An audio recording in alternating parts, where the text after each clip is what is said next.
உலகிலேயே அதிகமான ரேபிஸ் பாதிப்பு இருக்கும் நாடு இந்தியா. அதை விட முக்கியம், இந்தியாவில் தமிழ்நாடு தான் நம்பர் 1 இடத்துல இருக்கு ரேபிஸ் பாதிப்புல. இந்த ரேபிஸ் வைரஸ்ங்கிறது லிசா வைரஸ் ஜீனஸ் அப்படிங்கிற ஒரு வைரஸ்னால பரவுது. இந்த வைரஸ் ராப்டோ வைரஸ்ங்கிற வகையை சார்ந்தது. இந்த வைரஸ்னால பாதிக்கப்பட்ட நாயோட எச்சில்ல இந்த வைரஸ் இருக்கும்.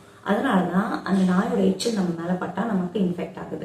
ஒன்ஸ் ரேபிஸால பாதிக்கப்பட்ட ஒரு நாய் நம்மளை கடிச்சிருச்சு அப்படின்னா நம்மளோட மசில் செல்ஸ்ல இருந்து சினாப்சிஸ் வழியா நம்மளோட நர்வ் செல்ஸ்க்கு இந்த வைரஸ் ரீச் ஆயிடும். நர்வ் செல்ல ரீச் பண்ண உடனே இனப்பெருக்கம் பண்ண ஆரம்பிச்சிடும். ஸோ இந்த ஒரு நர்வ் செல்ல இருந்து அடுத்தடுத்த நர்வ் செல்லுக்கு இந்த இன்ஃபெக்ஷன் பரவும். ஸோ இது பரவிட்டே இருக்கும்போது ஒன்ஸ் நம்மளோட ஸ்பைனல் கார்டை ரீச் பண்ணுச்சு அப்படின்னா சென்ட்ரல் நர்வஸ் சிஸ்டமே அஃபெக்ட் பண்ணிடும். அப்படி சென்ட்ரல் நர்வஸ் சிஸ்டம் ரீச் பண்ணிடுச்சு அப்படின்னா பிரெயின் வரைக்குமே இருக்கிற எல்லா செல்ஸையுமே ரொம்ப வேகமா இன்ஃபெக்ட் பண்ணிடும்.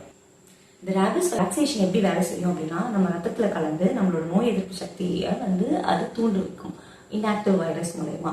ஸோ இது தூண்டு வச்சதுக்கு அப்புறமா தான் நம்ம நோய் எதிர்ப்பு சக்தி அந்த ஆக்சுவல் வைரஸ்க்கு அகேன்ஸ்டா ஃபைட்டே பண்ணும். இந்த கேப்புக்குள்ள ஒருவேளை வைரஸ் நம்மளோட நர்வ் செல்ஸ்குள்ள போயிடுச்சு அப்படின்னா நம்ம இம்யூன் சிஸ்டமால நர்வ் செல்ஸ்குள்ள இருக்கிற வைரஸை அகேன்ஸ்டா ஃபைட் பண்ண முடியாது.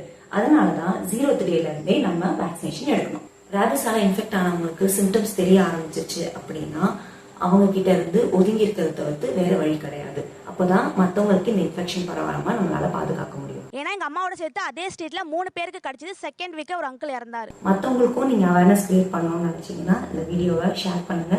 உங்களுக்கு இது பிடிச்சிருந்துச்சுன்னா லைக் பண்ணுங்க.